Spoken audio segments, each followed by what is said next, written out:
Olá, bem-vindos a mais um debate Agrobiz. Este é um espaço dedicado ao agronegócio em Moçambique.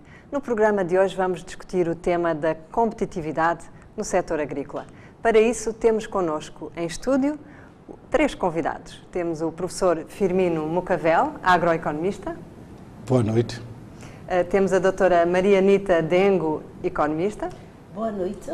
E temos o Dr. Pedro Tomo, formado em veterinária, mas empreendedor na área agroalimentar. Muito boa noite. Professor Firmino Mucavel, vamos começar talvez pelos conceitos, pelo princípio. Então, o que é competitividade? Bem, muito obrigado. Primeiro quero agradecer pelo fato de me terem convidado para este debate. É uma honra para mim, especialmente, de estar aqui com individualidades que trabalham na agricultura. Primeiro, para falar da competitividade agrária, temos que tocar num termo que se chama vantagem econômica comparativa. Porque quando nós falamos destes termos, estamos a falar da cadeia agrária. Então, quando nós falamos da vantagem econômica comparativa, estamos a falar da capacidade que o país tem de produzir os bens de consumo e serviços a preços muito baixos. O que faz isso acontecer pode ser porque os solos são muito bons, o clima é muito bom, a ecologia é muito boa, as sementes e a tecnologia é boa.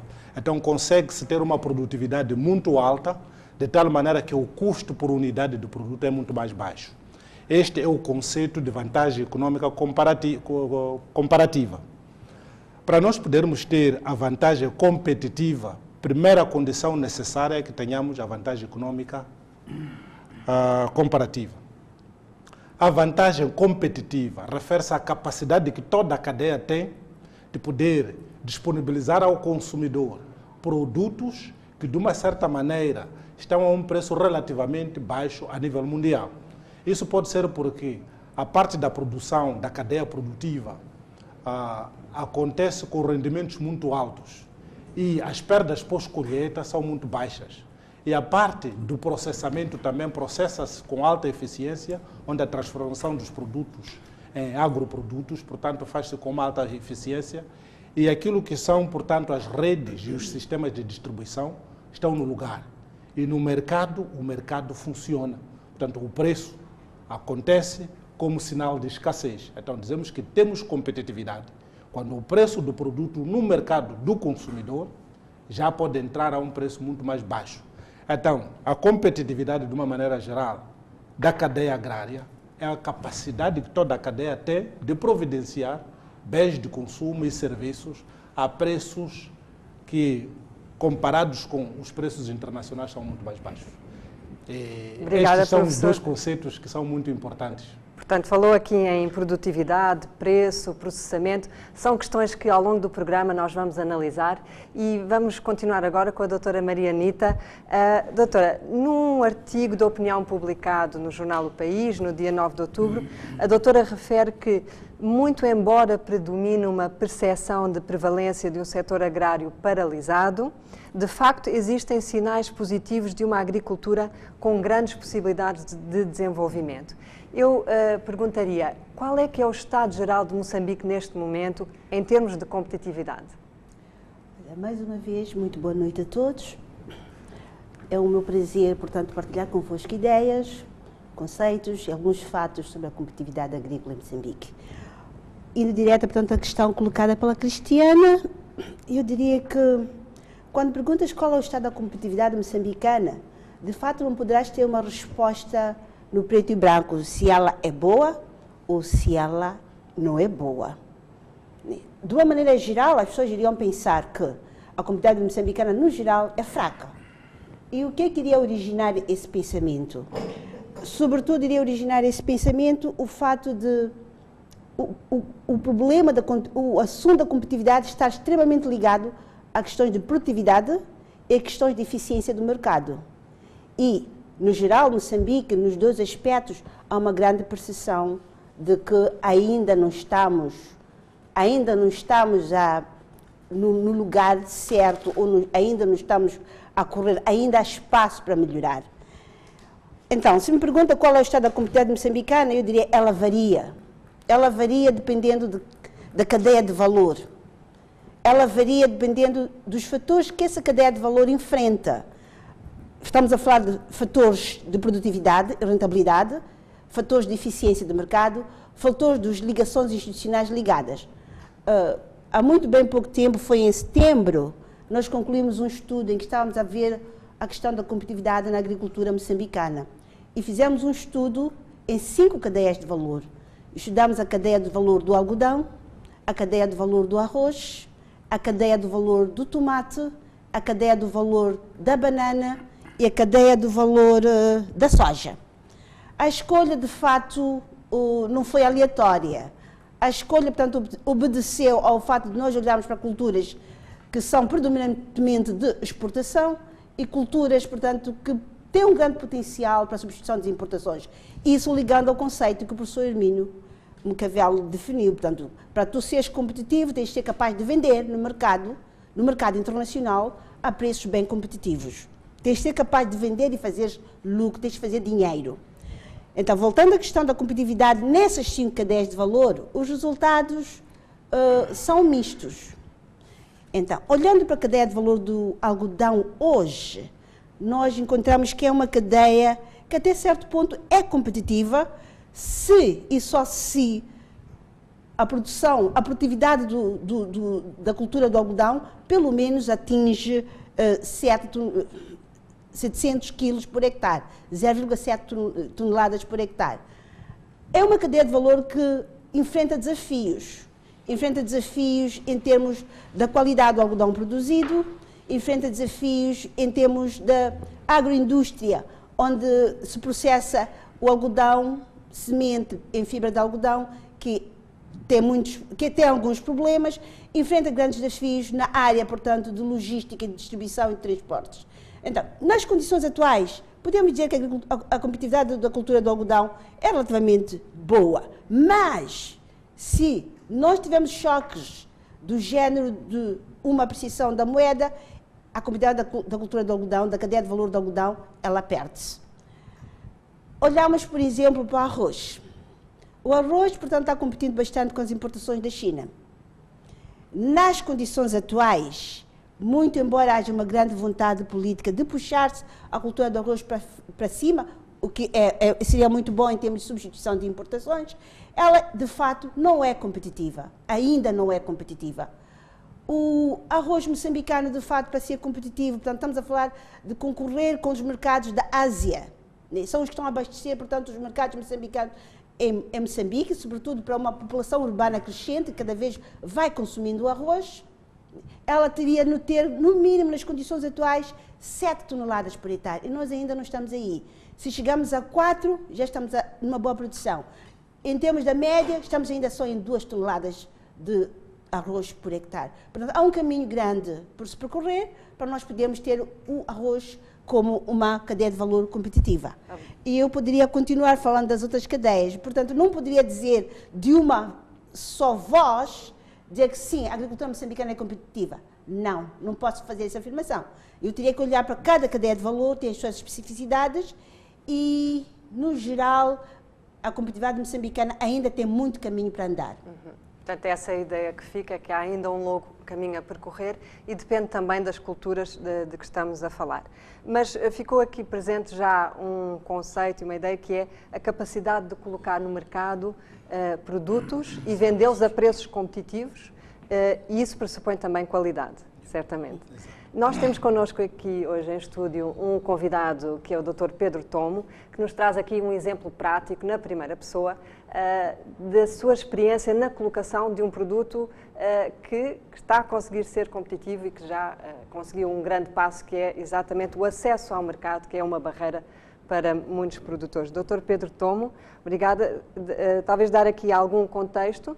O Dr. Pedro Tomo é dono da empresa Agroserviços, que comercializa produtos agroalimentares, portanto, especificamente licores e compotas e achares produzidos a partir de frutos silvestres e consegue colocá-los no mercado e tem tido algum sucesso até aqui.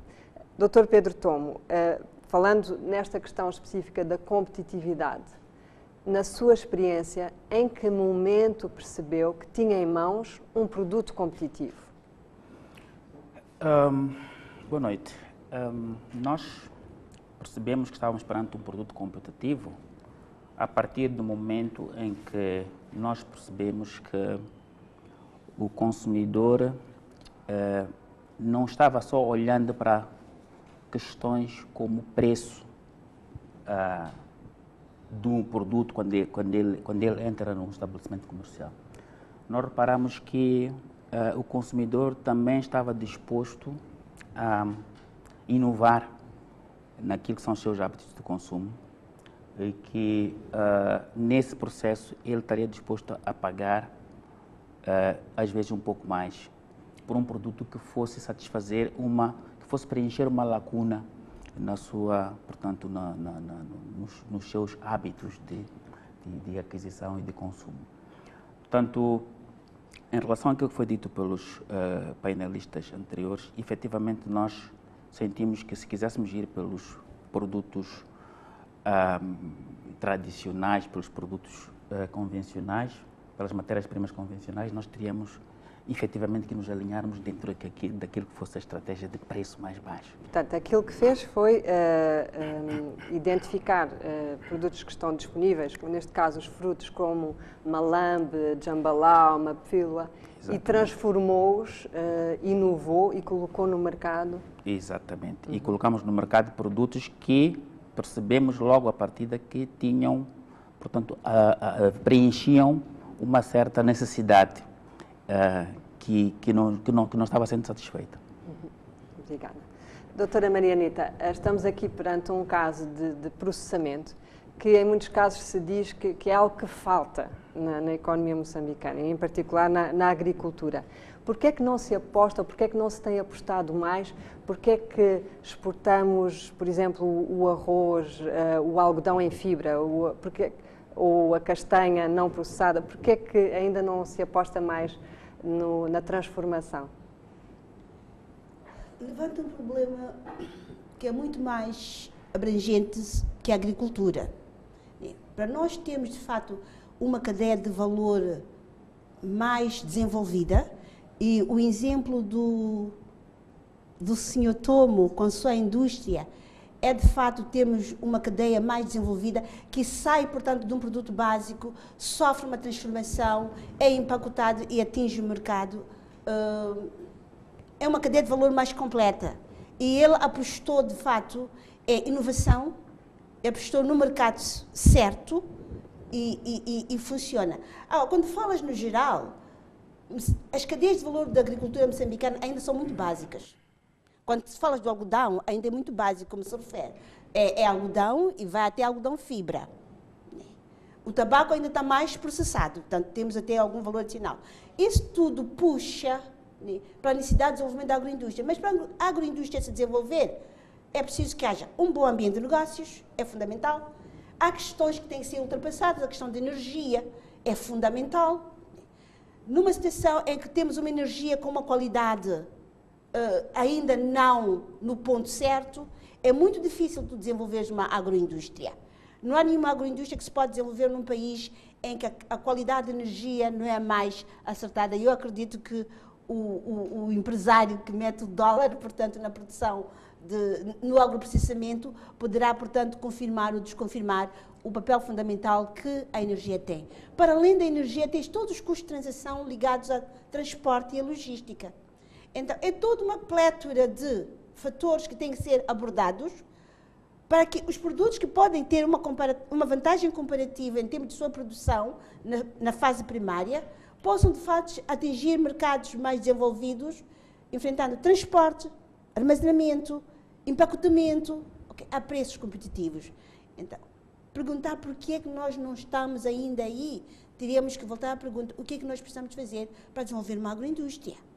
Que fatores é que existem que têm que ser desenvolvidos para desenvolvermos uma agroindústria? Em primeiro lugar, eu apresentava dois fatores fundamentais. É preciso começarmos a olhar para o ambiente de negócios que, de fato, afeta a agroindústria, e a agroindústria é, basicamente, desenvolvida por pequena e média escala, e é aí onde temos o grosso do setor privado, ou potencialmente o grosso do setor privado moçambicano. Temos que olhar para isso com muita atenção, temos que relaxar as barreiras que aí estão. E entre elas está a questão da energia. Eu queria arrematar um pouco sobre estes dois pontos. É que quando nós falamos da competitividade agrária ou a competitividade de um produto, também temos que ver o consumidor, o mercado. Quais são os produtos que existem? Porque se eu falo, por exemplo, do vinho, há várias qualidades de vinho, há vários gostos. Então, uma das características para melhorar a competitividade é a criação de novos produtos através da inovação, através do empacotamento e até através da qualidade, quanto à sua duração, quanto à sua apresentação e quanto aos momentos. Portanto, o que fez o Sr. Pedro foi descobrir no mercado uma área que ainda não tem um produto. Eu estava a falar, quando estava a falar da competitividade, disse a capacidade que nós temos de colocar um produto ou serviço. Porque algumas vezes pode até não ser um produto. Pode ser o mesmo vinho, ou o mesmo arroz que vem da Tailândia, ou o mesmo arroz que vem de Chocó, que eu vou empacotar de uma maneira diferente. Que eu vou preparar um novo produto, ou pré-cozedura, ou adição, por exemplo, de uma vitamina suplementar, etc, etc. Então, a competitividade também engloba este aspecto de inovação tecnológica, engloba também os mecanismos de distribuição, empacotamento e a criação de serviços de entrega do produto. Porque se ele faz isso e não entrega em Cabo Delgado e não descobriu a maneira de criar, não pode ter a competitividade. Então eu queria adicionar estes elementos, a inovação tecnológica, a criação de novos produtos e também o empacotamento e todos os serviços que vão atrás do produto. Vão fazer com que a competitividade seja melhor. Obrigada, professor Firmino. Tocou num aspecto, o empacotamento é um aspecto muito específico e quem ouça falar pode pensar que é fácil, que qualquer um pode pegar num produto, empacotar e colocar no mercado. Sabemos que não é fácil, que há várias barreiras. Dr. Pedro Tom, fale-nos um pouco da sua experiência. Por exemplo, na parte do empacotamento, encontrar a garrafa certa, o rótulo, a rolha. Nós sabemos que tem sido uma batalha. Exato. Nós percebemos logo no início, já tínhamos um princípio, já conhecíamos um princípio que dizia que um produto pode ser muito bom, se estiver mal embalado não vai vender. Um produto pode ser mau, mas se estiver muito bem embalado vai vender. Portanto, nós desde o início nos dispusemos a enfrentar os desafios que seriam de serem enfrentados para conseguirmos descobrir os caminhos que nos levassem às soluções. Eu queria destacar neste processo uma ferramenta a que toda a gente tem acesso. Muita gente usa para Facebook, usa para LinkedIn e tal, mas aquela ferramenta é uma ferramenta que veio para revolucionar o mundo, veio para nos ajudar a resolver os problemas. Eu me pergunto hoje, se não fosse a internet, ou me pergunto, aqueles que fizeram negócio antes de mim, como é que faziam? Como é que resolviam os seus problemas sem as facilidades que nós temos hoje? Portanto, isto era uma introdução para encorajar os empreendedores para não se deterem quando têm que resolver o problema. Portanto, o que nós fizemos foi perceber isto e foi, através de pesquisas na internet, buscar as soluções para tudo. Embalagem, rótulos, selos, rolhas, tudo está ao nosso acesso, portanto, é disponível num clicar do rato, do mouse do computador. Falou-se aqui das barreiras também. Professor Firmino, que tipo de barreiras é que existem e que, no seu entender, devem ser ultrapassadas? A primeira barreira é a legislação. A legislação tem de ser feita de tal maneira que encoraja um produto a ser colocado no mercado. Uma simples licença, o custo de uma licença e todas as regras que estão associadas ao produto, a sua vistoria e tudo, essa pode aumentar os custos de transação devido à norma que existe. Imaginemos que o Sr. Pedro quer colocar o seu produto em Sofala. Imagine quanto controle vai ter ao longo do caminho e quando chega lá, quanto vai custar o produto. Então, primeiro, a legislação é muito importante, é uma barreira importante. A segunda coisa é a organização do próprio negócio. Isto é, como é que o Estado, que instituições o Estado tem para incentivar que a agricultura, a cadeia de valor, por exemplo, vou dar, há uma política do comércio, há uma política da agricultura, há uma política da agroindústria, de tal maneira que, se alguém quer produzir um produto, deverá satisfazer a política agrária, a política do comércio, etc, etc. E algumas vezes tem licença para produzir, não tem licença para vender. Tem licença para vender, mas não tem licença do transporte. Quer dizer, há aqui uma série de instituições que às vezes nem estão no mesmo lugar. Uma instituição está lá, outra está aqui, outra está acolá, que de tal maneira, até eu ter o produto e ele ser competitivo, saiu da produção e em menos de uma semana eu colocar o produto é quase impossível. Então, as instituições que existem no país, a forma como a legislação está e o próprio ambiente de negócio que já foi focado aqui, é bastante importante. Então, se há um novo produto que está a sair, deve existir já disposições legais que permitem o indivíduo aplicar a inovação. Porque se isso não há, também vai ser um problema. Outro problema são os mercados de fatores de produção. Veja que a maior parte das cadeias da produção agrária tem sementes que vêm de fora, tem produtos fertilizantes que vêm de fora. Há serviços que não existem, por exemplo, eu tenho que analisar o tipo de solos que eu tenho que saber, antes de comprar o fertilizante, qual é o tipo de solos. Eu preciso de maquinaria, uma simples motocultivadora, não tem no mercado. Então, há custos extras de procurar o mercado, fazer a vistoria no mercado internacional para ver quais são os preços competitivos. Então, faltam serviços. A inexistência de serviços e de instituições e o conjunto de leis do negócio fazem com que as barreiras sejam grandes. E outra coisa, quer dizer, é o fator humano. O moçambicano não gosta de arriscar. O moçambicano gosta de ir para uma coisa que já está certo que vai dar lucro. Então, a capacidade dos moçambicanos a arriscarem. Nós somos risco-averso. Então, é uma barreira muito grande porque a pessoa não faz aquilo que nunca ninguém fez. O Pedro teve a sorte, foi lá, entrou, fez. E tem um mercado. Os outros que vão entrar já vão seguir a ele. Então, essas eu penso que são algumas barreiras que podem existir. Portanto, barreiras comerciais, barreiras legais e também barreiras humanas que têm a ver com a nossa natureza, a nossa cultura, a nossa maneira de ser. Muito obrigada. Ficamos aqui nesta nota na primeira parte do nosso debate. Voltamos dentro de breves instantes.